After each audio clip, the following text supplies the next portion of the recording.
Bon dia, buenos dias, and welcome to this workshop with the title Strategies and Actions for a Nuclear Weapons-Free World.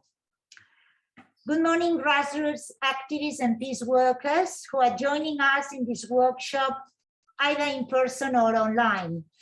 And thank you to all the panelists. I have already said so, but I don't mind saying it again, who have offered to share their views, experiences, and strategies on mobilizing public support and achieving policy changes for the abolition of nuclear weapons in their respective countries, both at national and grassroots levels. First, I'm going to introduce myself since I'm already an activist. My name is Carmen Suñé, and while I'm co-moderating this workshop together with Asato Rieko, I'd like to share with all of you that at present I'm the new chair of the Catalan organization Fundipau, an NGO that since 1983 has taken upon itself that every day there are more people committed to build a world without violence and peace. The pillars of our work are public awareness and political advocacy. And we carry out our objectives by means of peace education programs and disarmament campaigns, among other activities. We have been a partner organization of ICANN since 2010, and we are fully committed to work for a nuclear weapons-free world. Together with Mayors for Peace Catalunya, we launched the Cities Appeal campaign, which has already achieved almost 60 towns, cities signed the pledge. Mayor Josep Mayoral, who is with us here today as a speaker, will tell us more about it. Before we give the floor to the panelists, I'd like to begin by stating a few facts about where the world stands as to nuclear weapons. As you very well know, the issue of nuclear weapons has faced some challenges and successes over the past year. The risk of nuclear weapon use, which would have catastrophic humanitarian consequences, continues to increase and can only be eliminated with the elimination of nuclear weapons. The recent announcement that Australia will acquire nuclear-powered submarines with the assistance of the United States and the United Kingdom is just one recent example of these growing risks to proliferation and disarmament and threatens global health and security. In 2020, nuclear-armed states spent $72.6 million on their nuclear arsenals. All nuclear-armed states are qualitatively expanding their arsenals, and 6 nuclear-armed countries, China, India, North Korea, Pakistan, Russia, and the United Kingdom, are increasing the size of their stockpiles. This is a clear violation of the Nuclear Non-Proliferation Treaty's Article 6 to pursue disarmament for states parties. In recognition of this perilous security situation in Article 6, countries around the world are signing and ratifying the Treaty on the Prohibition of Nuclear Weapons, the TPNW. It achieved its 50th ratification in October last year, triggering its entry into force on 22nd of January 2021. The TPNW is a significant step towards a nuclear weapon-free world that all countries should sign and ratify. In this workshop, we will discuss how to change the policies of governments opposing the TPNW based on their belief in nuclear deterrence, which will be the key to achieving a nuclear weapon-free world. All of the speakers joining us today represent the movements in nuclear armed and umbrella states, including the NATO members. And without any further delay, let us listen to the presentation by our distinguished panelists from Asato Rieko. Asato, the floor is yours.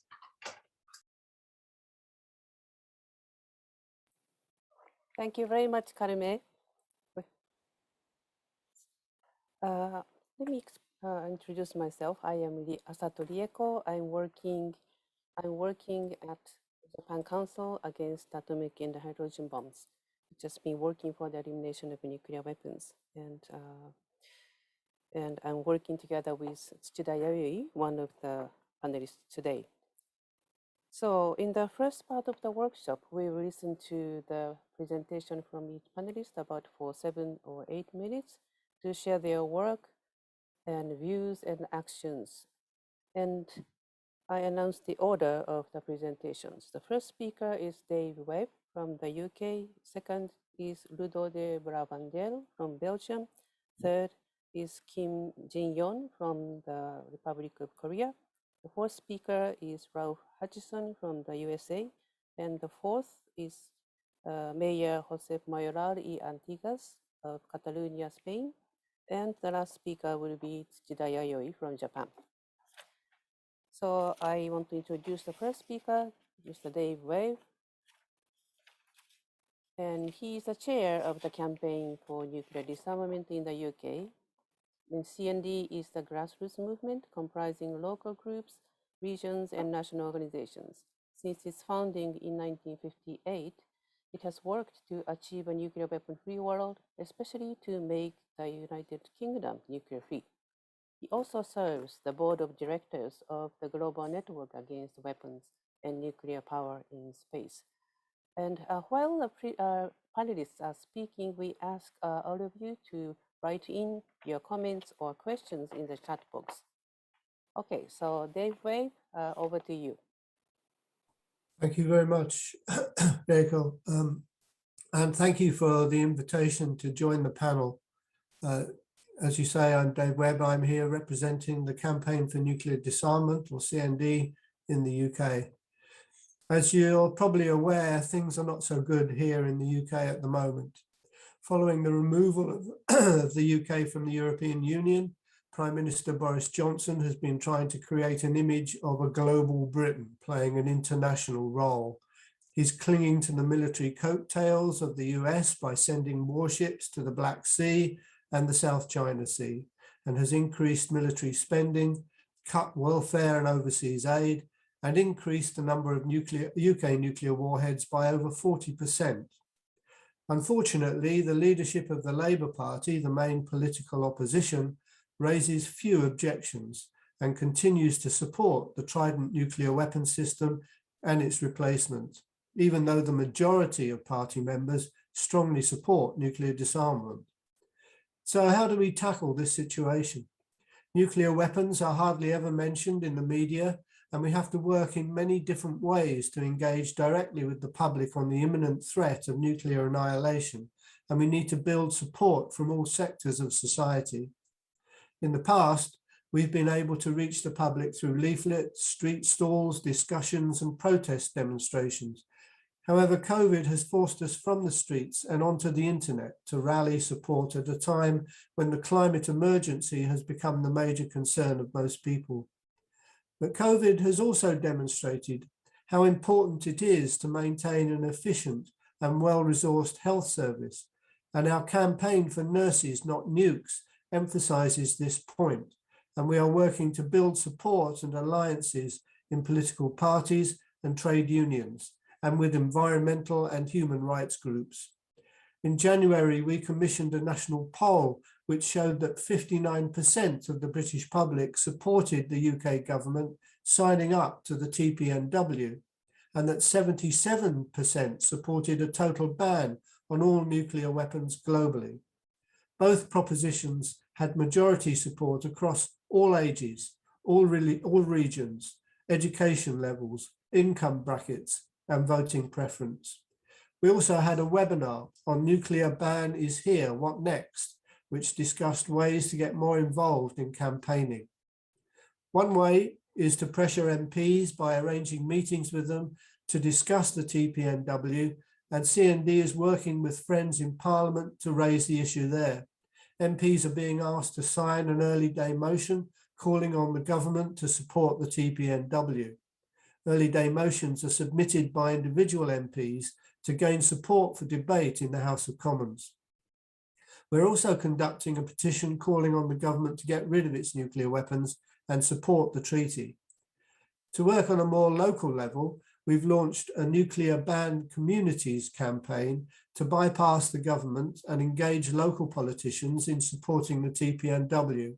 We provide information material and draft motions to take to town or city councils and work with mayors for peace to cover as much of the country as possible.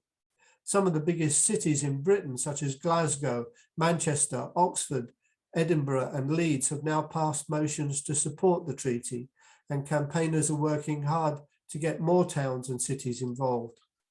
Individual parliamentarians are also being asked to sign the ICAN Pledge of Support, and so far over 140 members of UK, Scottish and Welsh parliaments have done so, and we're asking city and town councillors to sign the pledge as well. These local politicians are much closer to their communities and more likely to be known personally to supporters. We're also working to gain support from faith leaders and have a separate humanitarian pledge for them.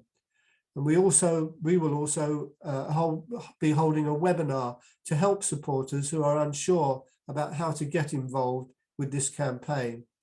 And as part of our annual conference this year, which actually just happened yesterday, we will be holding an online session, that's next week, on Britain and the TPNW and the need for Britain to look at the legacy of its nuclear weapons testing and how it might sign up to the treaty. We have found that the recent decision by the government to increase the UK nuclear arsenal is increasing support for the TPNW. We've commissioned a legal opinion that confirmed that this is a breach of international humanitarian law and is not compatible with the NPT commitment to pursue negotiations towards disarmament. The recent announcement of AUKUS, the military partnership between the UK, the US and Australia to exchange nuclear-powered submarine technology, is not only a dangerous escalation in the West's ongoing confrontation with China, but is also likely to be another example of an incompatibility with NPT obligations. And a recent online emergency rally against AUKUS with an international panel attracted hundreds of people. CND will therefore be reporting the UK to the upcoming NPT review conference, and we're collecting signatures of support to be presented to the President-designate ahead of the conference. We will be asking NPT state parties to raise concerns about breaches of the NPT and call on the UK and other states in breach of their commitments to immediately halt all policies and activities that undermine the treaty. We are also inviting those outside the UK to join us. Together, as global citizens, we can challenge the nuclear weapon states to take the issue of nuclear disarmament seriously. Every year, peace groups around the country commemorate the bombings of Hiroshima and Nagasaki with ceremonies of remembrance in their towns and cities. Local politicians and mayors are usually invited to join the commemoration ceremonies.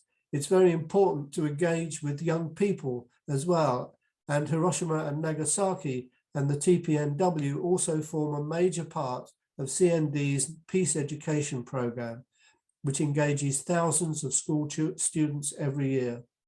We offer free workshops and assemblies for teachers, free peace education teaching packs, and other materials for teachers and students.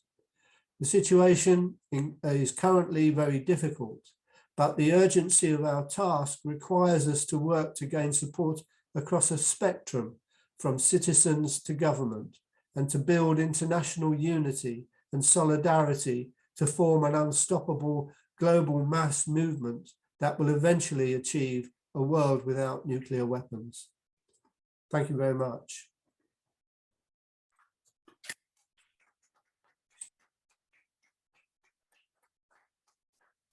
Thank you. Thank you, Dave, for such an insightful view of how grassroots movement in the UK has been fighting against nuclear weapons and arsenals for many, many, many years.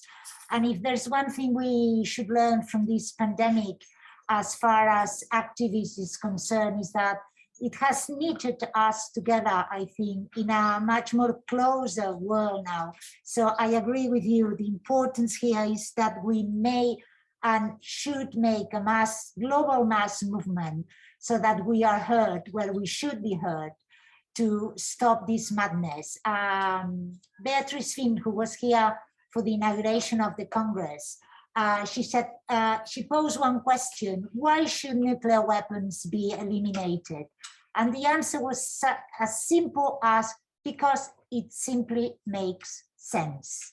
So thank you very much for your speech. And now let me introduce the next speaker, who is in person in the venue. His name is Ludo, sorry, your voice. Exactly. From the Belgian organization FREDE. Let me just say a few things about him. He's a member of this organization, FREDE, which literally means peace in Dutch. Disarm to develop is their motto. Since 1949, they have opposed the militarization of security problems and the diversion of resources to war and armament. They strive for a peaceful and social just international society based on common and human security, where people can meet their daily needs while respecting the capacity of our planet.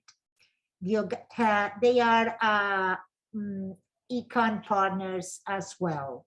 So now, Ludo, please, the floor is yours. Thank you, Kevin. Yes, and I should add, maybe we're also part of the Belgian coalition against nuclear arms, which is a platform of 54 organizations like Greenpeace. It's a broader platform and is mainly active, working together concerning nuclear arms. And to add, and Tom is here, we have also recently now a kind of platform to work and act on European level. It's the Free Europe campaign, let's say, that had its first action, but I come later back to that. So thank you very much for giving me the opportunity to speak about our actions against nuclear arms in Belgium and Europe, and maybe briefly a small history, because it's important to understand why it's sometimes very difficult to act against nuclear bombs in NATO sharing countries. Belgium is one of the 5 European countries with these nuclear bombs in Europe on its soil, and these nuclear gravity bombs were deployed in the early 60s through a secret agreement, so between Belgium and the US. And until today, the government maintains a policy of ambiguity, neither confirming nor denying the presence of nuclear bombs in Belgium. And so it's blocking any normal parliamentarian debate. However, it's no secret that about 150 US P-61 bombs are deployed in 5 European countries as part of NATO's nuclear sharing policy. So Belgian fighter jets are responsible for employing these nuclear bombs in wartime, as is the case also for Germany, for Netherlands, for Italy, which is in breach with the non-proliferation treaty that prohibits the transfer or the control over nuclear weapons by non-nuclear weapon states, which would be the case in wartime. These bombs will soon be replaced by new P-61-12 nuclear bombs as part of a $10 billion US modernization program. And because of their precision and low yield options, these nuclear weapons are even considered usable, lowering the threshold for a nuclear war, of course.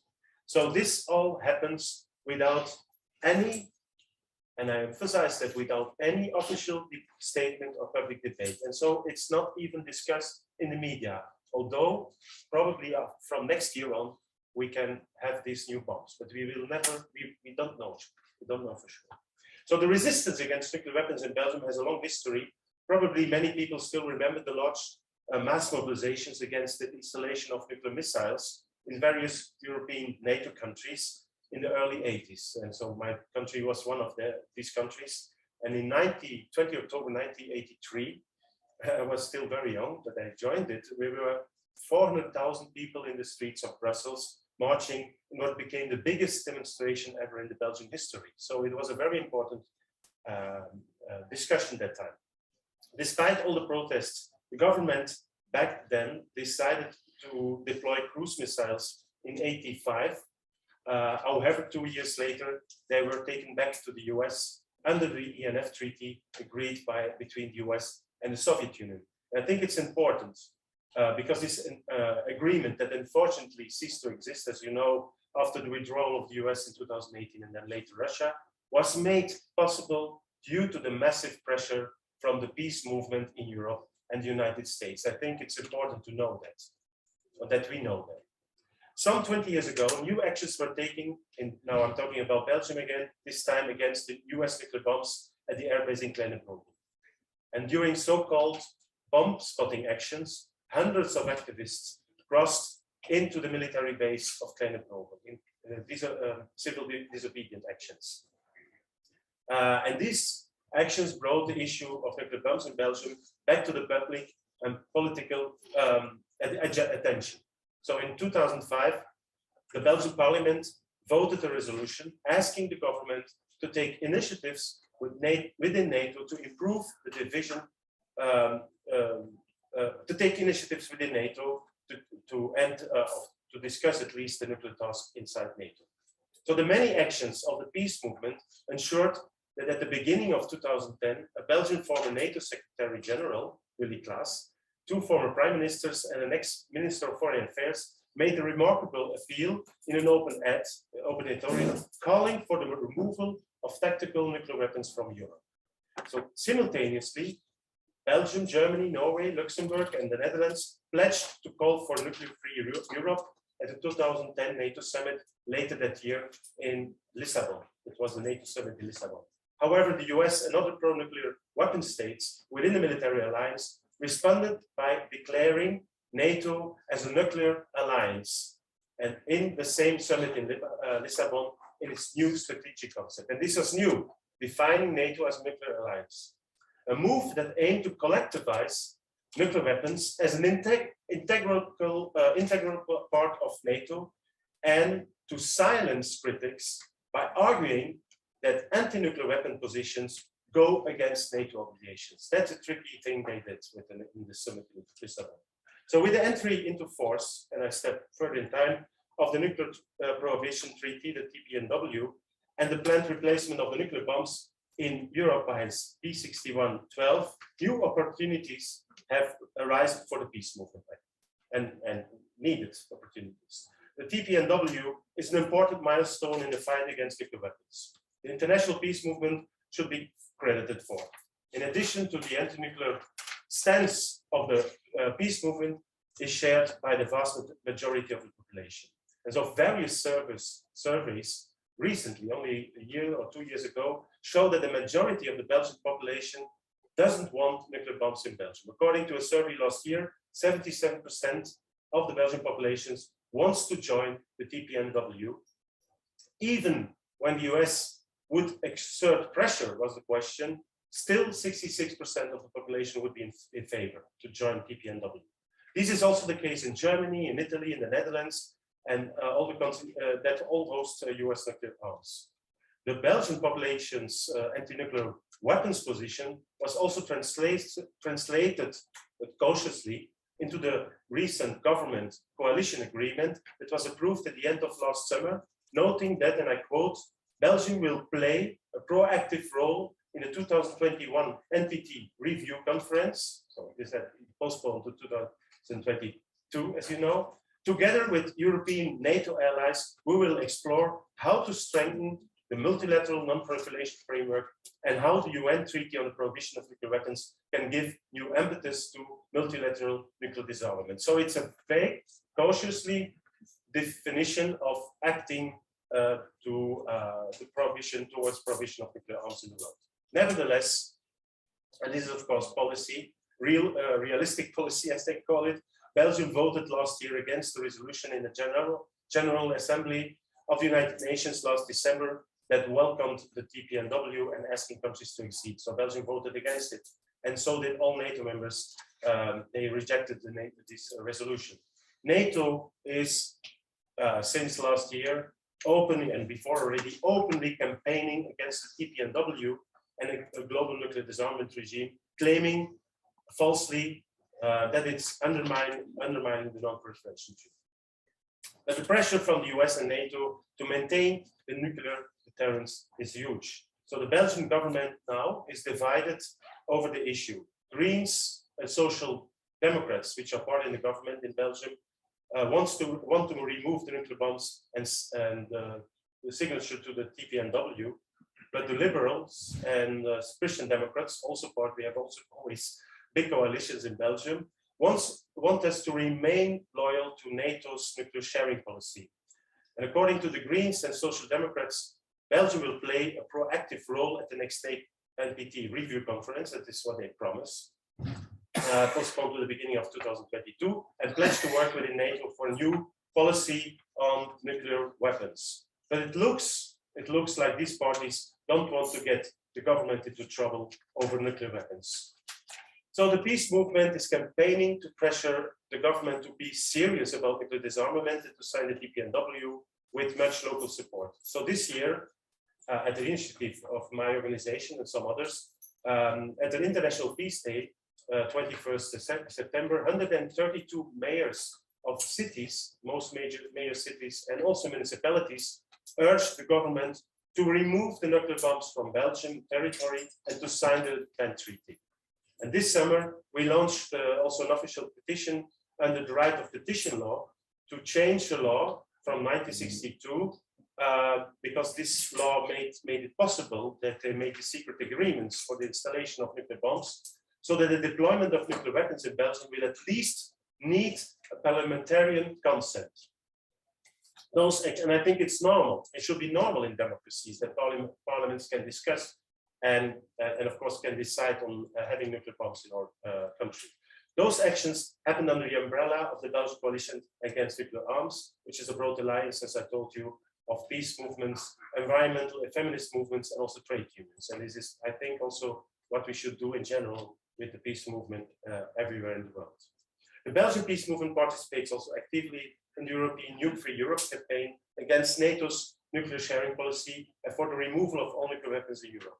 And last September, the campaign, so this year, we had a month of action in several countries, in Belgium, in Germany, I think also in Italy, the Netherlands, in the UK, and France, near military bases or in cities calling for nuclear-free Europe. So it's the first time in years that the European peace movement campaigned together to show the unified position. The European peace movement, I think, needs to join forces internationally and locally to increase its impact, and as it was the case in the 80s.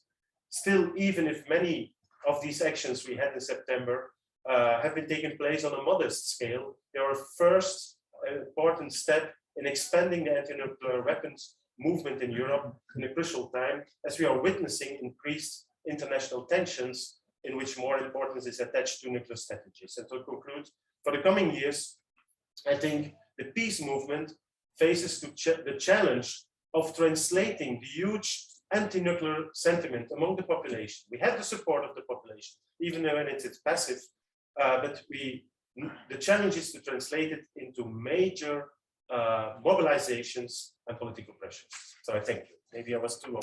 No, thank you. Thank you very much. Thank you very much, Ludo, for a very lively speech on the people's movement. Yes, the public pressure is the key to really move the government, and I think your movement is doing it just that. And I think we can learn a lot from your presentation. Thank you very much. So the next speaker is Kim Jinyoung from the Republic of Korea. Jinyoung is a full-time organizer at the People's Solidarity for Social Progress, PSSP, of the Republic of Korea, in charge of anti-nuclear peace activities and international solidarity projects. PSSP seeks Marxist alternatives amid the structural crisis of capitalism, and it aims to make innovations in the labor movement and build social movements for women's rights and peace and denuclearization in the Korean Peninsula and East Asia. Okay, so Kim Jinyoung, over to you. It's good to see you all. Since it's evening here actually, so good evening from Seoul. My presentation today is about lessons that we can learn from the situation in Korea as a country stuck between the United States and China. As a country under the US nuclear umbrella and a neighbor of China's, South Korea's situation shows that pursuing peace in the world today requires a detailed understanding of the changes in the US-China relationship. This year, US President Joe Biden said in his address to Congress that China is deadly earnest about becoming the most significant, consequential nation in the world. While Chinese President Xi Jinping warned that any foreign force which dares try to oppress China will find their heads best bloody against a great war of steel during a celebration of the Communist Party of China's 100th anniversary. This competition between these two countries has a huge impact on East Asia. As part of a strategy to defeat China in the Indo-Pacific region, the US is calling on South Korea to join the Quad and work together to exclude China from the global high-tech supply chain. At the same time, China's military modernization and strengthened military cooperation with Russia and North Korea are triggering military responses from neighboring countries like South Korea, Japan, and Taiwan. The CCP is also suppressing democratic opposition in Hong Kong and supporting authoritarian forces in countries like North Korea and Myanmar. Bloc confrontations like those that occurred during the Cold War cannot be the answer to this situation. At the same time, we cannot ignore the strategic competition which is already happening between the US and China. The fact that inter-Korean talks, which had been seen as the Moon Jae-in administration's biggest achievement, led to no substantial denuclearization or disarmament, gives us a lesson that we must remember what our top priorities are if we are to overcome this geopolitical crisis. The Moon administration has had no practical strategy or even a concrete goal to move towards complete denuclearization of the Korean Peninsula. Without clear principles and strategies, it has tried to gain both China and the US support for some issues for political ends, but has failed. This has ended up frustrating the Korean people who want peace. South Korea is heading into a presidential election in March of next year. Since the Moon administration's North Korea policy has failed to achieve tangible results, North Korea policy will be one of the main topics during the presidential election. Right-wing candidates are already pledging to strengthen the US nuclear umbrella and the US-Korea military alliance. At this point, it is our joint task to prevent South Korea from moving in a direction that strengthens military tensions in East Asia. I see some hope in the Korean People's Movement, such as the struggle of the Legend of Soseong-ri against the United States THAAD, Terminal's high-altitude area defense installation.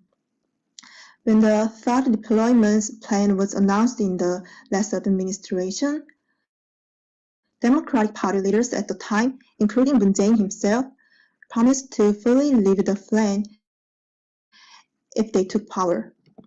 But the promise was never realized. Ever since, the struggle has continued, regardless of changes in domestic political conditions, with the pursuit of peace as the one and only principle. As is the case with the anti-THAAD struggle, a movement for peace in the era of US-China competition must place the greatest value on non-nuclear peace irrespective of the surrounding political conditions. We should seek progressive alternatives based on this principle at the national and international levels. The entry into force of the TPNW may be the best example of a successful effort in this direction. The treaty will expose the reality that the US and China share nuclear hegemony amid competition and be a means of pressuring them to disarm. Building on our current efforts, it is most important for us to develop concrete alternatives to various concerns that we have discussed today, based on our international solidarity. Thank you for listening.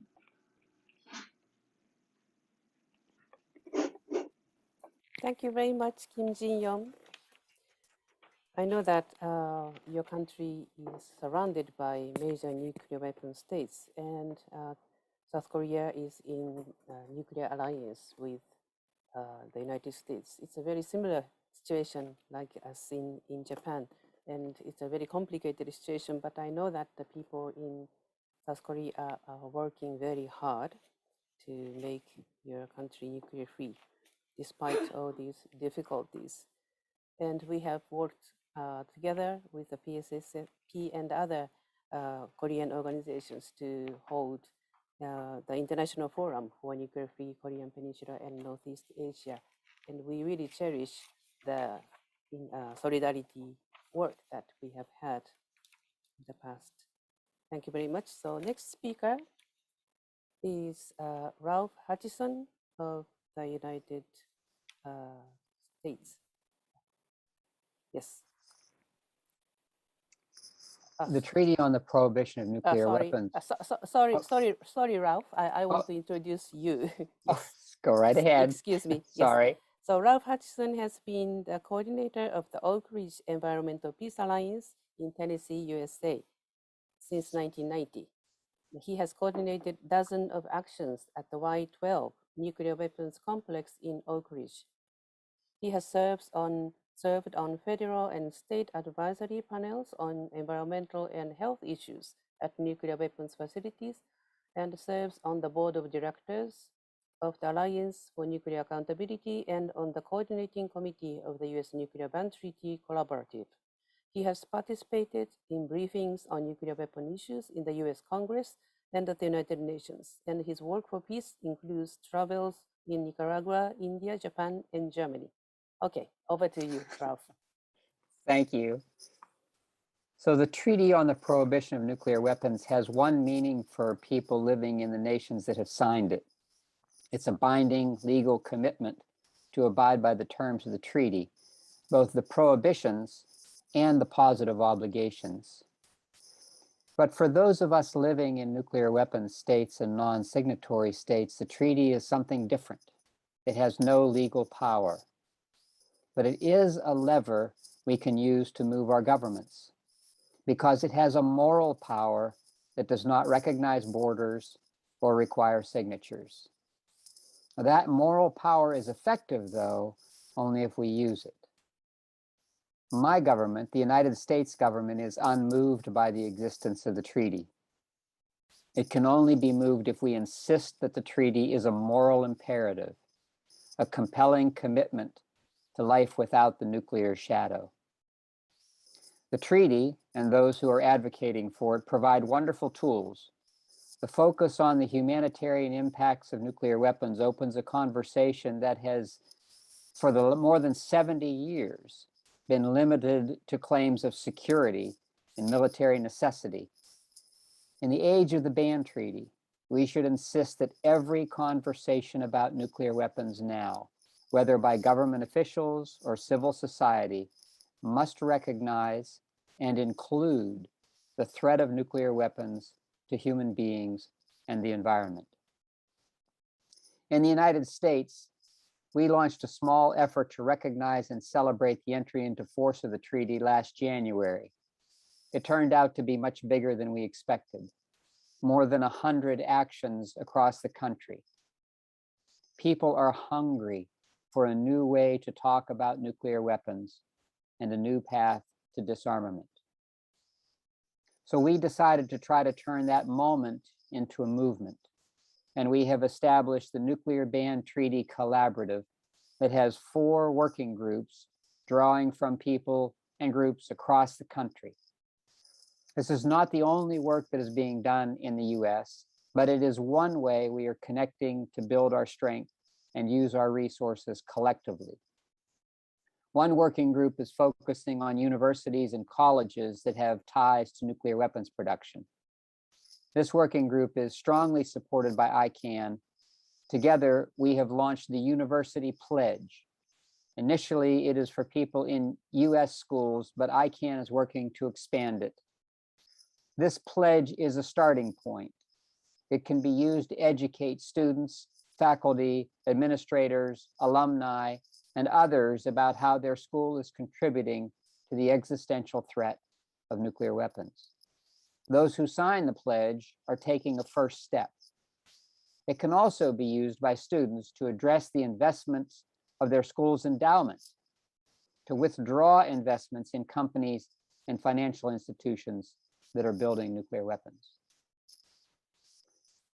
The Localities and Legislatures Working Group is working to get cities, towns, and villages, as well as elected officials, to renounce nuclear weapons. This group includes a number of efforts: Back from the Brink, the ICANN Cities Appeal, the Parliamentarians Pledge, Mayors for Peace, and many more. And we have built a database of communities in the United States that have already taken action, and we're working to expand that list. The Days of Action Working Group is creating resources and working to organize collective efforts to elevate the ban treaty. We're starting now to get groups ready for nationwide actions and events on January 22nd of 2022.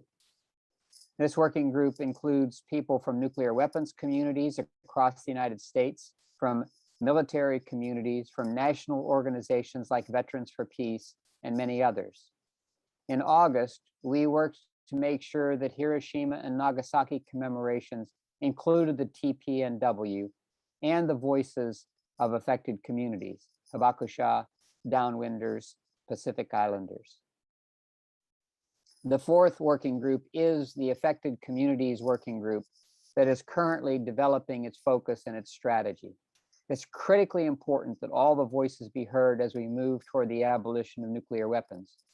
But the witness of those who have experienced firsthand the devastating power of nuclear weapons, and those who have been impacted by the mining, milling, production, and testing must be central to our message about the humanitarian cost of these weapons. These weapons kill even if they are not used in a war. This is not the only work being done in the United States. Many groups are working across the country to push the abolition agenda forward with legislation, with divestment campaigns, religious efforts. The challenge we're hoping to meet is simply to coordinate efforts so everyone is headed toward the same goal, whether they're doing it with prayer or education or legislation or demonstrations or even direct actions. I believe that the TPNW challenges each of us to change the way we look at the world and the way we look at our work. We stand at a turning point. The message of the ban treaty and the 122 nations that signed it is very clear. We are ready to move from the era of the great nuclear threat, to leave it behind, and to enter the age of the ban treaty. That transition is not complete, but it does not have to be complete to be true. We are now living in the age of the ban treaty. As Beatrice Finn has said, there will only be one treaty on the prohibition of nuclear weapons. We do not have forever to realize the full promise of the treaty. We don't know how long we have. As long as 9 nations have the power to create a nuclear cataclysm that will end life on Earth, we are at risk of running out of time. But there's another clock ticking too. Once upon a time, the Non-Proliferation Treaty was a beacon of hope. But time has worn it down. The failure of the nuclear powers to keep their promise has crushed that hope, and also opened the door to the TPNW. We have some years, we don't know how many, to make the TPNW's promise come true. We have to work hard now before the light of this treaty dims, to use the full measure of its power to create the world we want to live in. Finally, I want to say that we recognize that while we are focused on our own government, it is important that we collaborate globally. A number of us in the US have been involved in the Bushel ist überall campaign in Germany, and we are now able to Zoom to places we can't travel to. Actions are taking places in countries across Europe at bases that host the US NATO nuclear weapons, and I'm excited to read on a regular basis that activists are working hard in Asia and Latin America, around the world, to press governments to join the treaty. In the long term, it will take all of us doing all of these things to generate the political will to compel governments to give us a future free of nuclear weapons. The more we connect to each other and collaborate and share resources and ideas, offer encouragement, celebrate our wins, the more we will increase our power and our effectiveness. It's an honor to be here with you and to be your colleague in this critically important work. Thank you.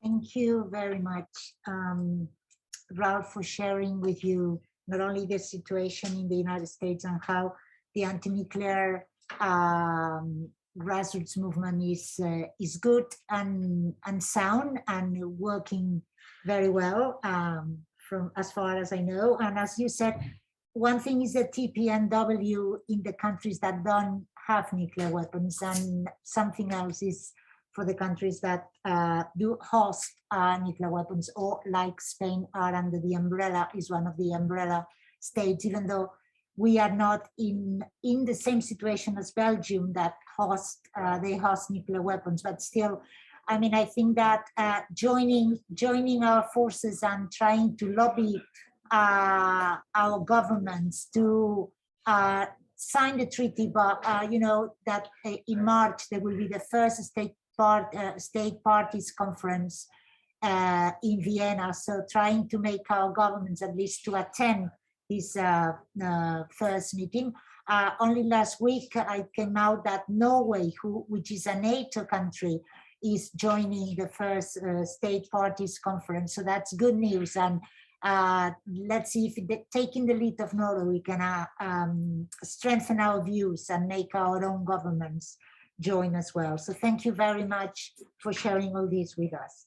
I'm going to introduce our next speaker. Our next speaker, he's going to use Spanish. Okay, so that for those who need translation into English, have your apps ready with you. I'm going to introduce Mayor Josep Mayoral.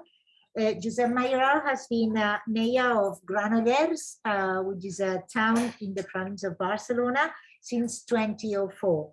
He has a long career working for the public administration as a mayor, councillor of urban planning, citizen relations, and image and communication of Granollers City Council. Since 2009, he's a member of the Executive Committee of Mayors for Peace and chair of its European chapter and Catalan chapter. He's also currently a member of the International Relations Commission of the Spanish Federation of Municipalities and Provinces and of the World Council of the United Cities and Local Governments. Mayor Mayoral, the floor is yours. Juan Burgos. Buenos días, gracias por invitarnos y para poder llevar la voz de Mayors for Peace a esta mesa, ¿no?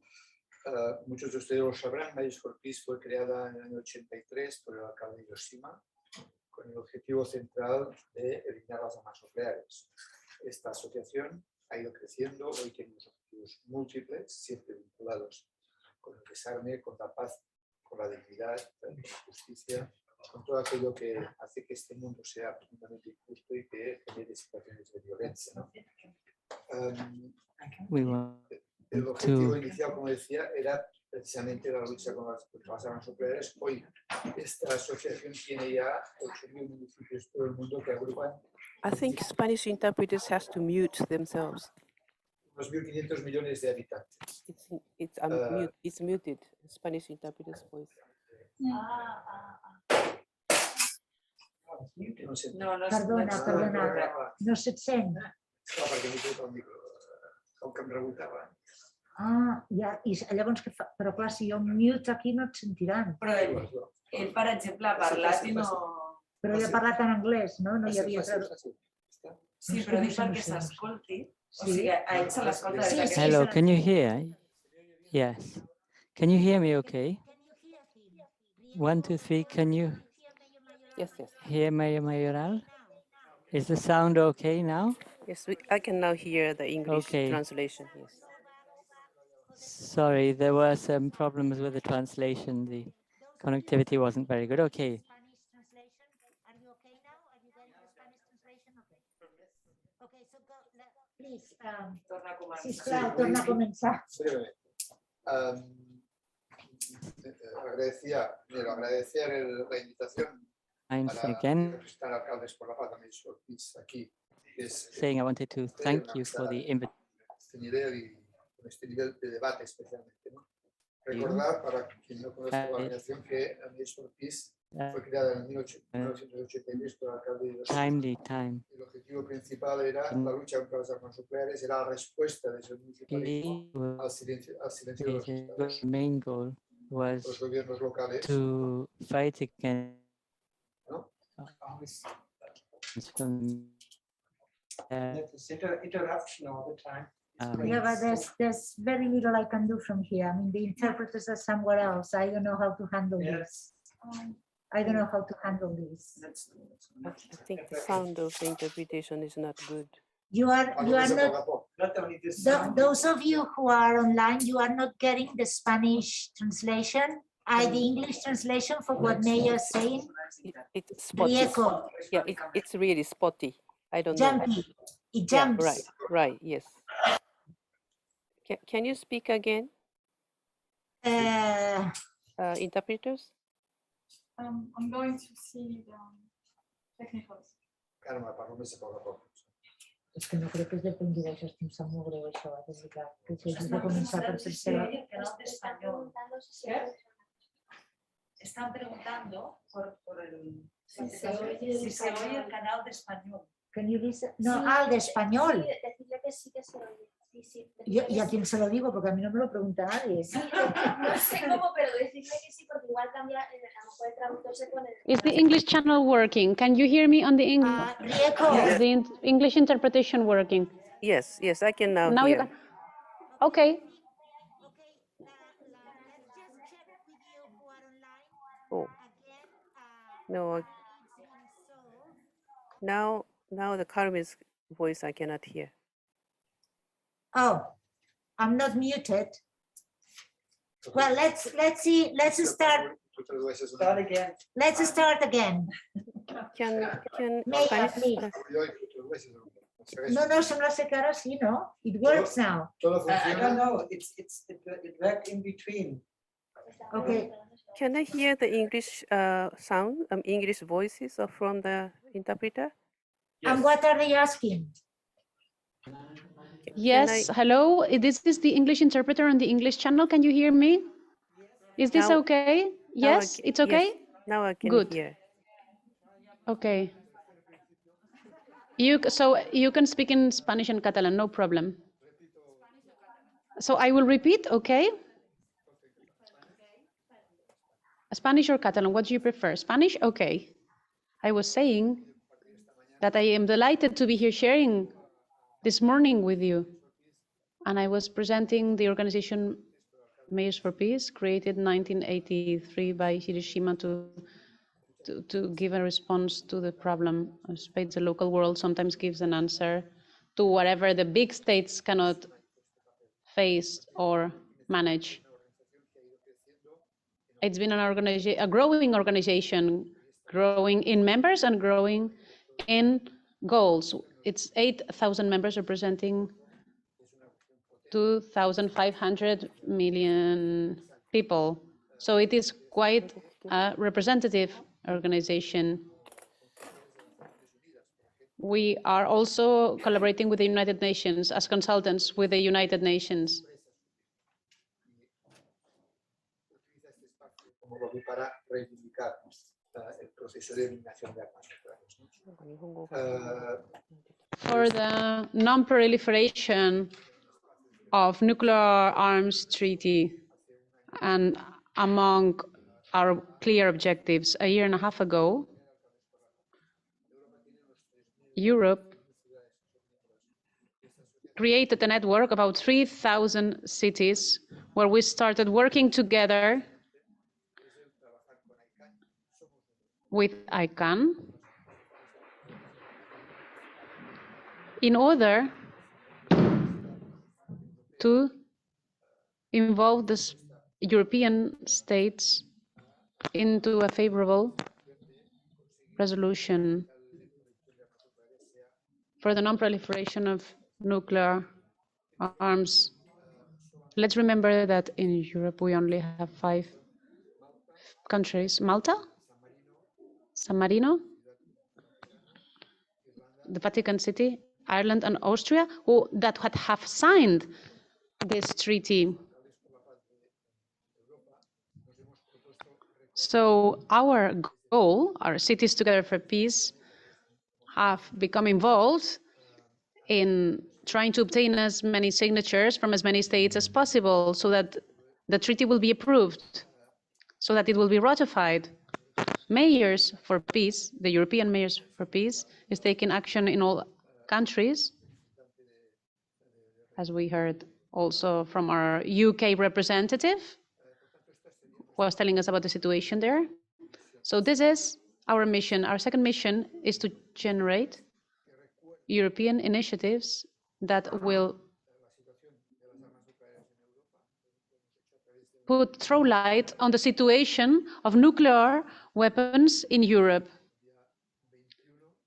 On the next event will be taking place on the 21st October, a webinar organized by Mayors of Peace Together with ICANN, where what will be discussed, we will be discussing these matters with the mayors of Hanover, Oslo, the mayor of Glasgow, and we'll also have the active participation of the First Minister External Affairs in Malta. A very complete program. I invite you to join this meeting. I just published the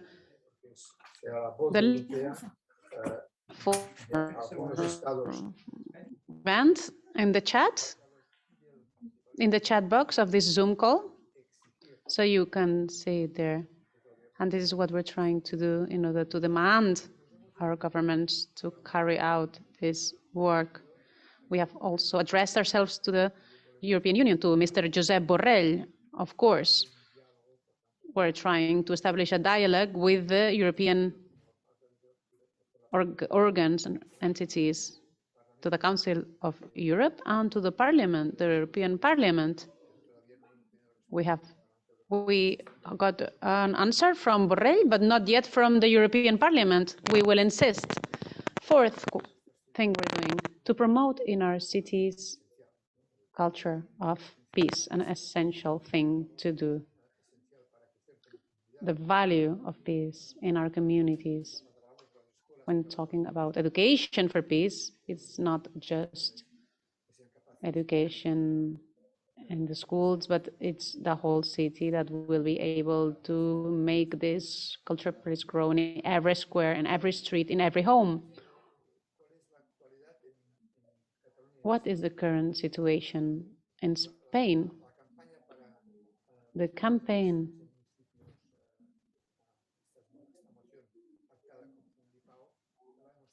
that we are carrying out together with Fundipau, as about 400 members adhering to it, many of whom are mayors of towns and villages and cities in Spain.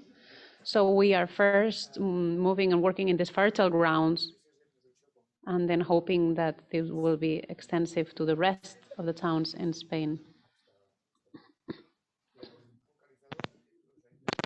We have been focusing first on having a maximum number of city councils joining. We are more than 70 now, but we are mainly trying to have 50% of the total population representing this movement. We have more than half of the population already joining this initiative. So the participation has been extraordinary, which means that we can move on to the next steps, asking the Catalan municipalities to also adhere or to this initiative, to join this initiative, the municipality of Barcelona and many others.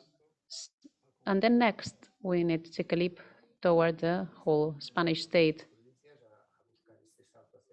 After having done the province work, moving on to the central.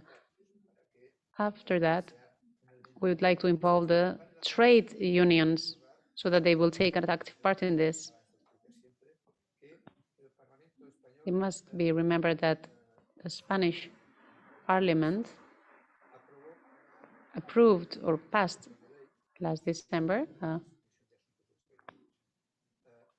a motion where this treaty of no proliferation was welcomed. No parliament has done this. No parliament in Europe has done this before. So this was a big step, and that is a good starting point. So we keep on working as mayors to try to have Spain as an active member in this movement. So we don't only want a hug and a kiss, we want a flower and a signature.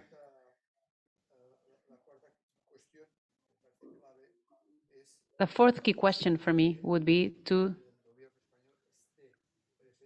have the Spanish state as a present state, as an observer in Vienna,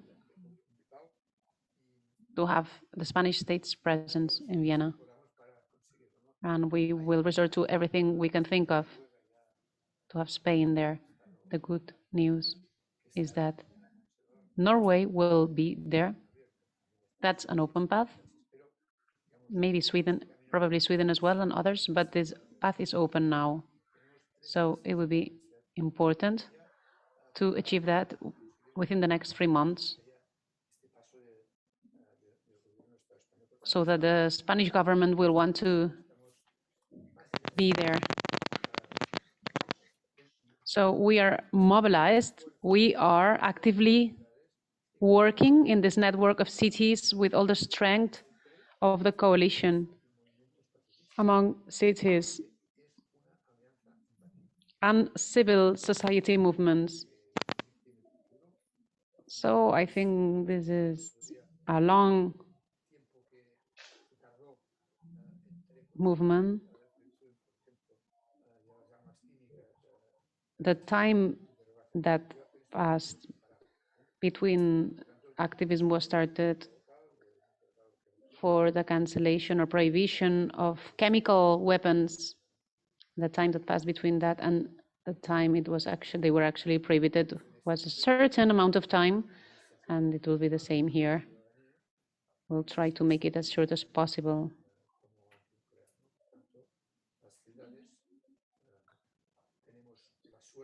We as cities are lucky to govern closely and very close to our beneficiaries, so we'll keep on doing this from our local government. Thank you.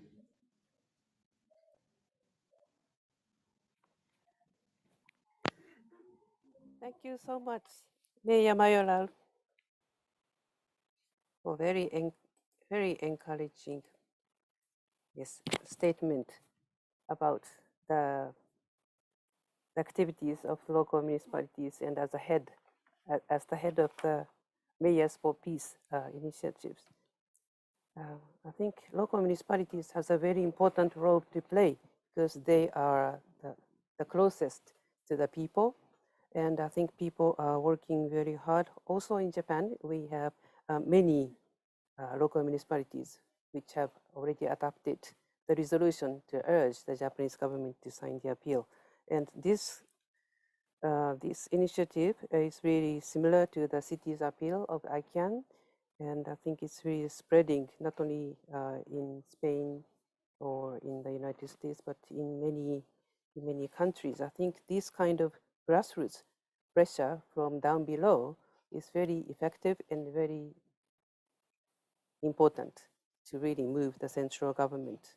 And really, it was very encouraging to hear that the Spanish Parliament adopted such motion to urge the government to support the TPNW. And that's what we need to do in Japan too. Yes, I'm just talking about Japan, but so next speaker is from Japan. And thank you very much, Maya Mayorao. And next speaker is from Japan. And Tsuchida Yayoi is the Assistant Secretary General of Gensikyo, the Japan Council Against Atomic and Hydrogen Bombs, which since its founding in 1955 has worked for the prevention of nuclear war, elimination of nuclear weapons, and support for the hibakusha, and has organized the annual conference against World Conference against ANH bombs in Hiroshima and Nagasaki. Yayoi served as the Vice President of the IPB until 2019 and has represented Gensikyo in many international forums, including the NPT review conferences and the negotiation conference of the TPNW in 2017. So over to you, Yayoi. It sounds okay. Thank you very much for giving me this opportunity to speak on behalf of the Japanese movement.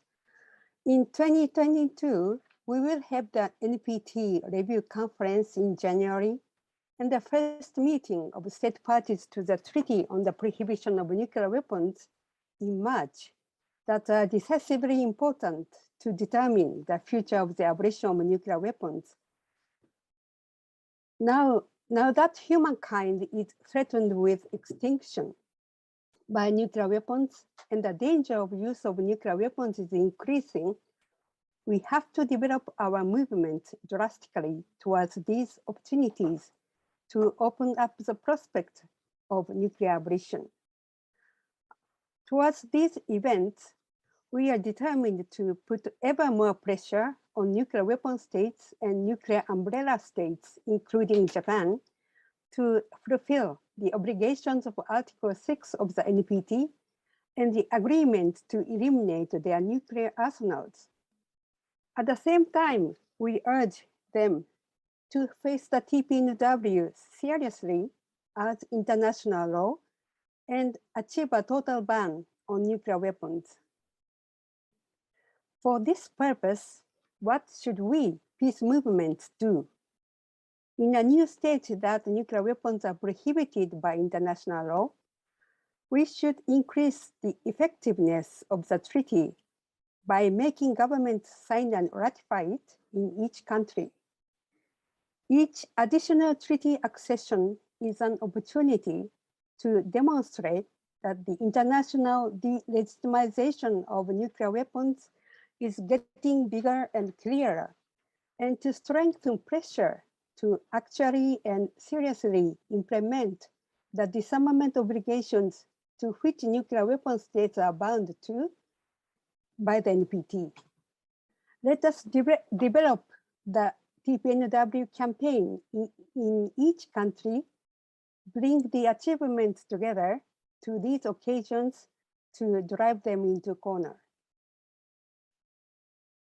In October last year, with the support of a wide range of prominent people in Japan, we started a signature campaign to pressure the Japanese government to sign and ratify that treaty.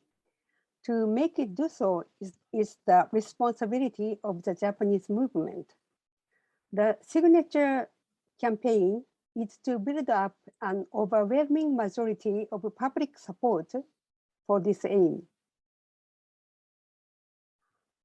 While saying that it deeply recognizes the humanitarian consequences of nuclear weapons more than anyone else, as an able-bodied country, and shares the goal of abolition of nuclear weapons, the government opposes the TPNW and does not pressure the nuclear weapon states to implement the agreements of the NPT. It is hindering the realization of the elimination of nuclear weapons. This attitude must be made a complete about face. In that respect, the TPNW empowers us. In talks with the foreign ministry that I participated in the other day, the government said the treaty denies the nuclear umbrella, so we oppose it. It has professed that the lives and property of the people can be protected by the US nuclear umbrella. But what about the reality? In recent years, the US-China hegemonic competition over the South China Sea, East China Sea, and the Taiwan Strait has intensified. Concerns are also growing about North Korea's recent missile development and testing. Japan is taking a dangerous approach to these problems, being a party to the US. In the US-Japan joint statement in April this year, the US stated that it would use all kinds of US capabilities, including nuclear weapons, to provide unwavering support for Japan's defense. And Japan promised to strengthen its defense capability and engage the self-defense forces in the event of a Taiwan emergency. It is clear that if the SDFs join in the US military operations, Okinawa and the Nansei Islands, where the US bases are stationed, will turn into battlefields and culminate in a catastrophic devastation. Reliance on nuclear deterrence only increases the risk of endless arms race, war, and the use of nuclear weapons. The treaty has proposed to the world a shift from security dependent on nuclear deterrence to security in a world free of nuclear weapons. Austria's Ambassador Alexander Clement, who took part in this year's World Conference against A&H bombs, said that the existence of the treaty has led the overwhelming majority of the international community to believe that it is not the right situation for humanity to be in constant danger of annihilation that may occur at any time. This is confirmed by the fact that there is high support for the treaty, even in nuclear weapon states and nuclear umbrella states. In Japan as well, according to an opinion poll in July this year, 71% said that the government should sign and ratify the treaty, and 85% said that the government should participate as an observer in the first meeting of the state parties to the treaty. The Japan Confederation of A&H bomb sufferers organizations, Nihon Hidankyo, a national organization of A-bomb survivors, is also taking the lead in the signature campaign. On July 7th, we posted an advocacy ad on the signature campaign in the Asahi Shimbun, which was viewed by millions of people, and after that, we got 5,000 signatures online. As of October the 14th, local governments which adopted resolutions to urge the Japanese government to sign and ratify the treaty numbered 615, accounting for 34% of the total. If a government that joins the TPNW is established, it will bring about a major shift in Japan's nuclear umbrella and security policy, and will make a major contribution to the abolition of nuclear weapons and peace and security in Japan, and Asia. The opportunity is coming up in Japan. It is a general election. Voting date is at the end of this month. We must put an end to the government attitude of going against the abolition of nuclear weapons, make it ratify the treaty, and shift to a politics that ensures peace and security in Japan and Asia. On September the 8th, the 4 opposition parties agreed on a common policy for a new government, which says, aiming to ratify the TPNW, it will make effort to participate in the meeting of state parties as an observer, as a first step. This is a great encouragement for us. If the change of government takes place, it will be a major step forward towards the realization of Japan's accession to the treaty.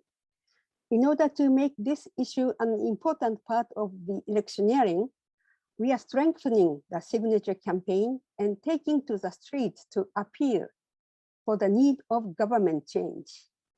We are determined to attain the shift of Japan's politics with grassroots power and want to contribute to the advance of nuclear abolition toward next year's important opportunities. Thank you very much.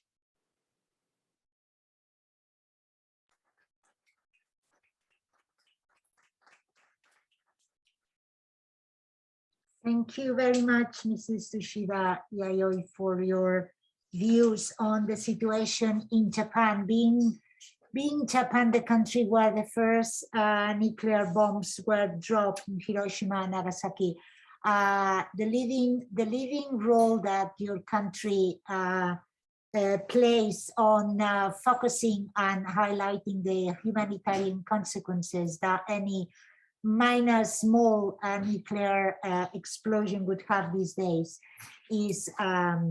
would be catastrophic. So we all together as a global movement, we should again pressure our governments, because our audiences, the public support that we have been hearing here from our speakers, that the polls that have been carried out in the different countries proves that there is a major public support for either signing the treaty, like in Japan, you said 71% of the population is for the government to join the TPNW, and 84% for Japan to join the first state parts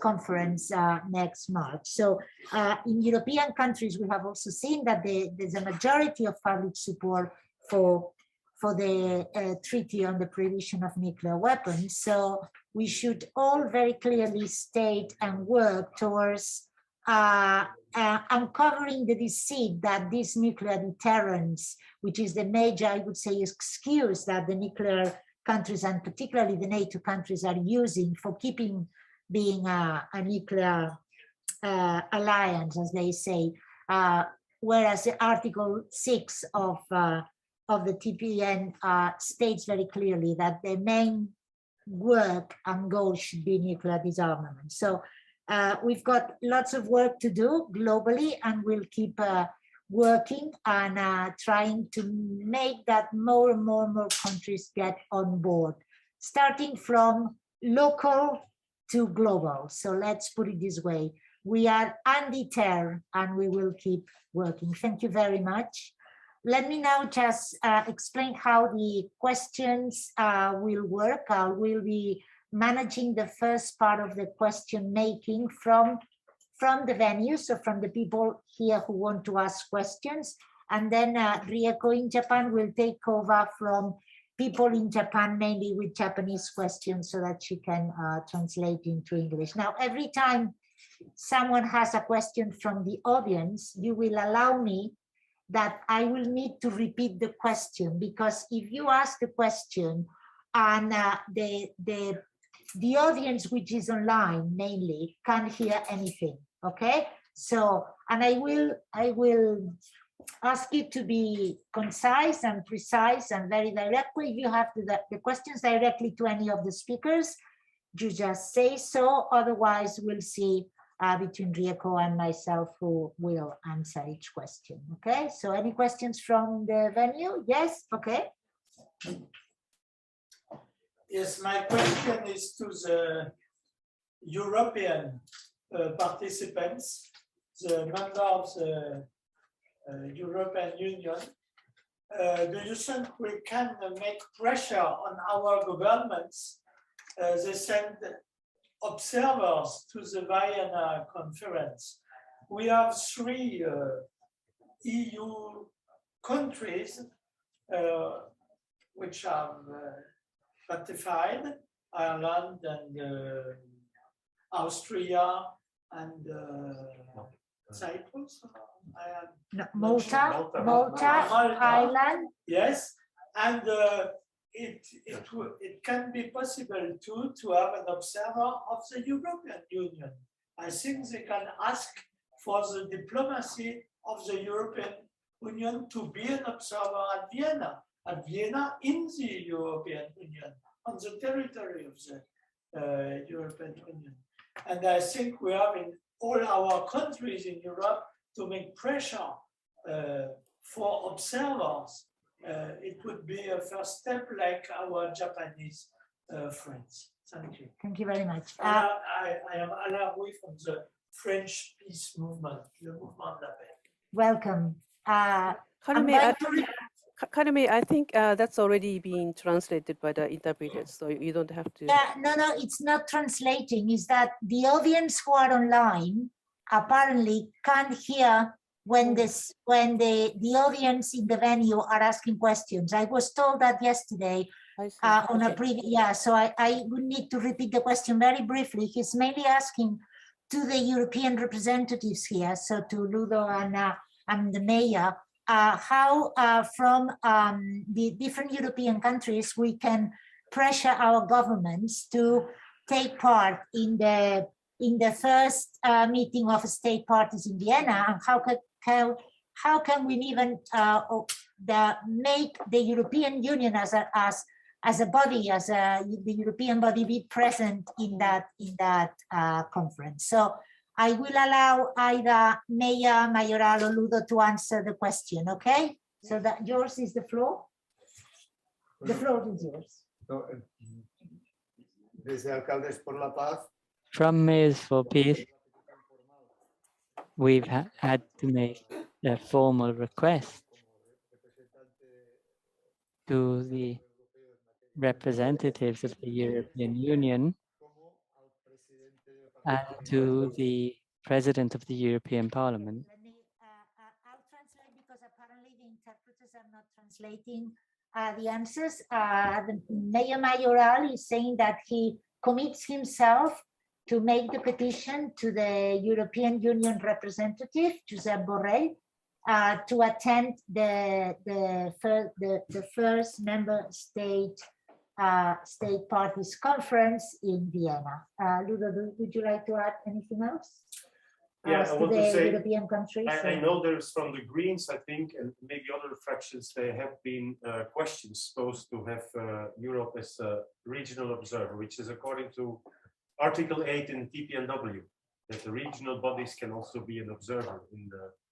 And what concerning the national parliaments, I think what you know, we are in touch with certain parliament because you know the Greens and the Social Democrats are in it. So these are the parties we are a little bit closer with. We can communicate. And what we hear, so their position was like we need one of the NATO countries to take the first step to be an observer. Now we have Norway, so now we can interpel them, you know, and because they are in government, so we can say no. This is the first step. So it's possible that Belgium will do the same. I think seeing the spirit inside the government, seeing the government declaration, and I hear rumors that even Germany is discussing it as well. So, but now there's a coalition. I don't know. It's a new government, so I don't know how they will decide. But with the Social Democrats in charge, it seems that it's and the Greens, yes. And so I think it can be part of this. So, and this would be a first step. This means the 3 NATO countries would be observer. It's the first step, observer. And this is symbolically because this breaches, this make, this is NATO pressure and US pressure, even undermining, stating that it's undermining the NPT and whatever, it's against everything NATO stands for. This means symbolically that these countries do not totally agree with this position. So this is important, I think. Okay, Rieko, there's another question from the, or two more questions from the room. And maybe I shall take these two questions and then I'll pass on to you. Is that correct? Okay, right. yes. So I'm Manfred Mohr, I'm from Jalana, Germany. And raised the question in the chat. I don't know whether you refer to the chat as well. How does the Christian Democrat, is that your question? No. Ah, okay. It's a general question. It's in the chat. Oh, Carmen, yes. There you can see it. We need to shorten. Oh no, gosh, sorry. The general question: what other instruments, legal arguments, do you see to support our campaign apart from the TPNW?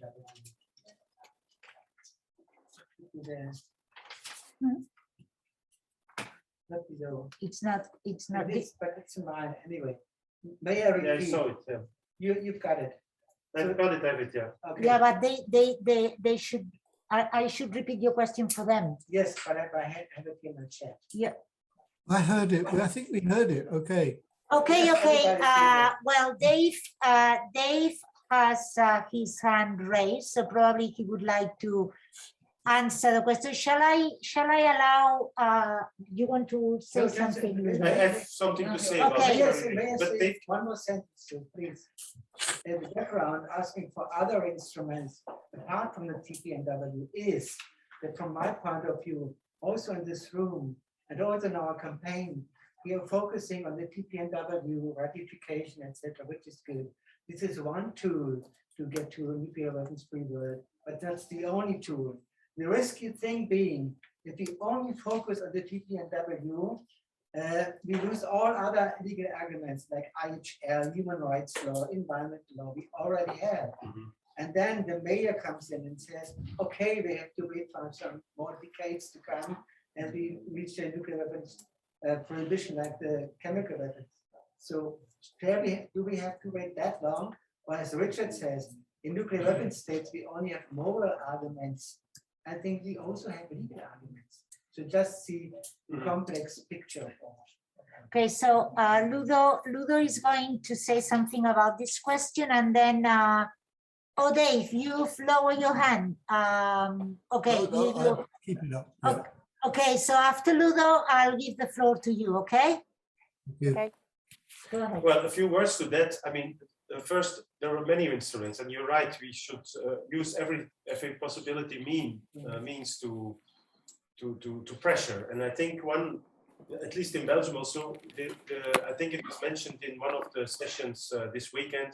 It's the report "Don't Bank on the Bomb," and I think the new report will soon coming out, which is listing up the banks that are investing in nuclear production. And at least we used it in the former, the former reports. We even translated it into Dutch and made it more profound concerning the Belgian banks. And the result was that two banks, they feel denounced, it's blame and shame because they want to be ethical banks more and more. And so they announced they will the withdrawal, the divestment of nuclear production. And one of the banks is one of the main banks, KBC. It's in Belgium, a very important bank.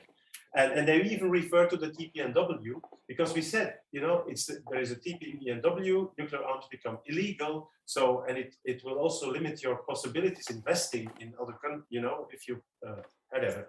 And so it's a way of pressuring. It's like not only governments, it's like, and I think the city,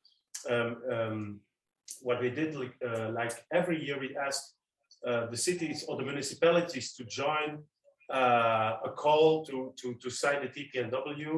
I think it's almost 1/4 of all the Belgian municipalities that support it, and it's over the political borders. So even mayors from parties that are in the government against this withdrawal of nuclear arms or signing the TPNW on local level with support. So, and hopefully, if more mayors of those parties will join on local level, our calls, this can maybe also inside these parties pressure their position. And the last thing I think is it's maybe a legal matter, but the NPT, and this is concerning the nuclear sharing countries, the NPT prohibits the participation, control, whatever, of nuclear arms. And this is the case, you know, for example, they're doing these maneuvers, like now we had the demonstration last week, I joined in Germany, Nürnberg, when steadfast noon, they are exercising it, which is clearly, you know, preparing using nuclear arms by those countries in breach with NPT. The only problem is that we are pressuring now the government to declare officially that there are nuclear arms on our soil. Once it's officially recognized, we have legal means to challenge them according to the NPT. You know, because as long as they do not admit, it's a problem. So, but at least this is something I think in the sharing country should be done. That because it's in every country is like this. These bombs are secretly, it's an open secret, but no government of the sharing countries admits that there are. They say also confirm nor deny, and this is by purpose. This is to block any political debate. This is by purpose, to avoid this kind of legal challenges.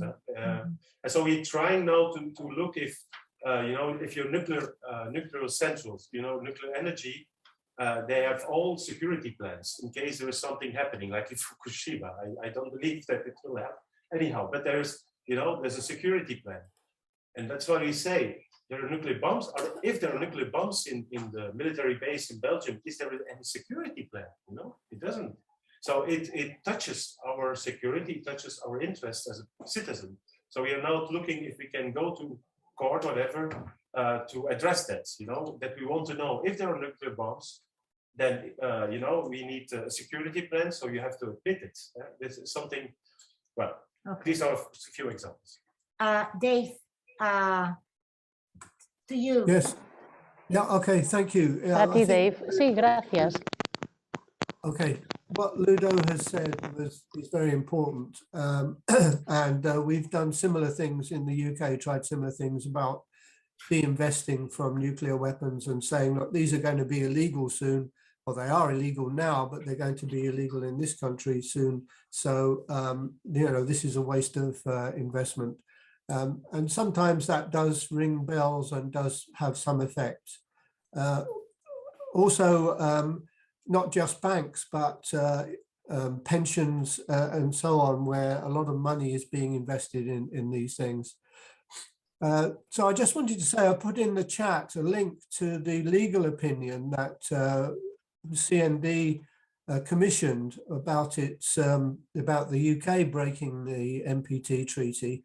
And that's a really interesting report. It only covers specific questions raised by that, by what Boris Johnson had done in terms of raising the cap on the number of nuclear weapons. But I think it's a very important thing. And it shows that there are a number of existing laws that really we break as well as the NPT. There's lots of humanitarian laws, legal commitments that the UK has under various agreements. I can't name them all offhand, but there's quite a few.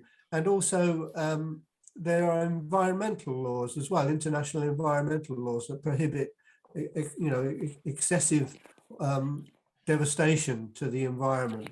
And these laws and agreements also cover threats in many cases, not just the actual action of doing it. So I think there's a number of occasions. Also, I think I have had the advantage of seeing a paper by Amala Skiljan, who was working for the IPB at one time, and she's done a really extensive look at all of the legal obligations under humanitarian and other laws in a paper called Are Nuclear Weapons Illegal? I think she submitted it for publication, and it would be fantastic to have that as a resource if IPB could somehow or other arrange that. I know she's doing a PhD at the moment, She won't probably want to do it herself, but maybe somebody could take that on. It's a really good, very useful resource. Okay, thanks.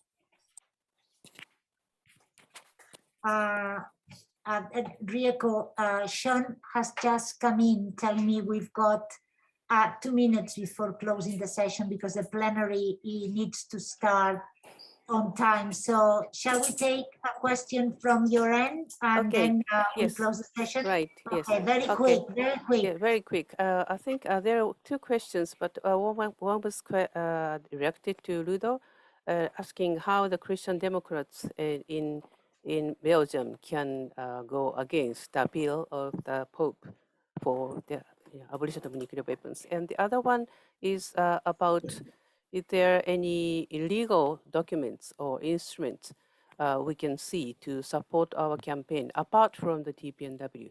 So anyone, if anyone can answer these questions.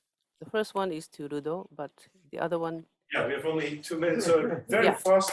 I think it's about the Pope in Nagasaki telling in 2019, I think, that it's indefendable and even perverse, I think he used the word, to have nuclear arms. Well, the Christian Democrats who are in government, to give an example, the former Minister of Defense, until 2014, he was the most transatlantic and NATO lover of, he agreed to become NATO Secretary General. So just to say, he was a Christian Democrat. No, it is not at all an issue, but it's true. We should maybe more talk to them in this sense, you know, if you're a Christian Democrat, so listen to the Pope, please. Yeah, or change the name of your party. Exactly. Okay, and the second question, Diego. Yes, does, is there anyone who can raise any or any legal documents? Yeah. It's my question. Well, then maybe we should just finish. Okay, finish. Yeah, and I think we yes, we need to ask each panelist to just have 30 seconds to say the closing. Yes, because there are some people who didn't answer any questions. So can we ask Kim Jinyoung to make the last appeal?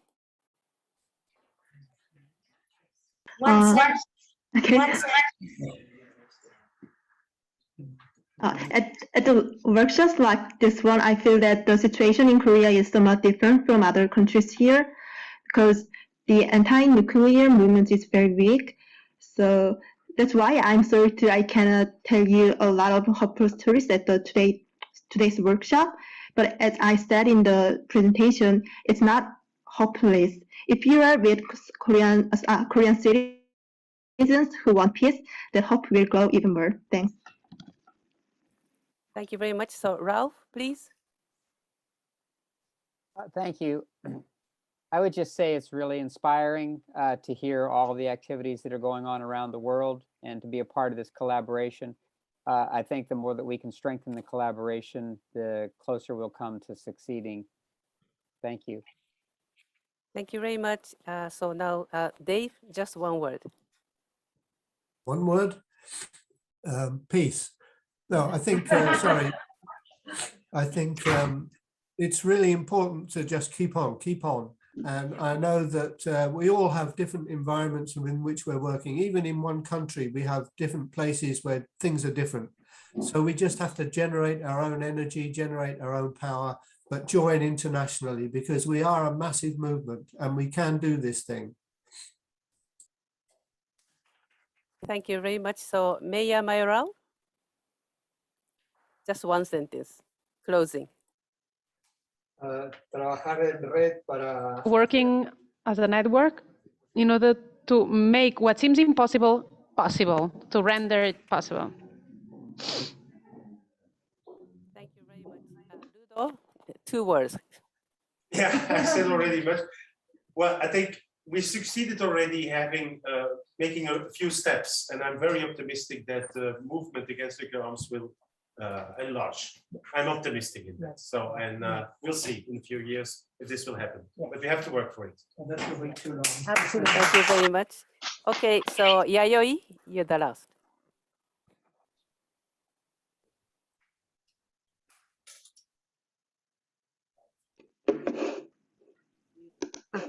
sorry. I want to say that now is the time to put an end to nuclear deterrence, security by nuclear deterrence. The existence of nuclear weapons, existence of the treaty, TPNW, made nuclear deterrence theory lose ground. Substantially, it has come to an end, but it looks still alive and powerful because the nuclear powers and nuclear umbrella states are sticking to it. But they are minority, we are the majority. 130 countries support the TPNW.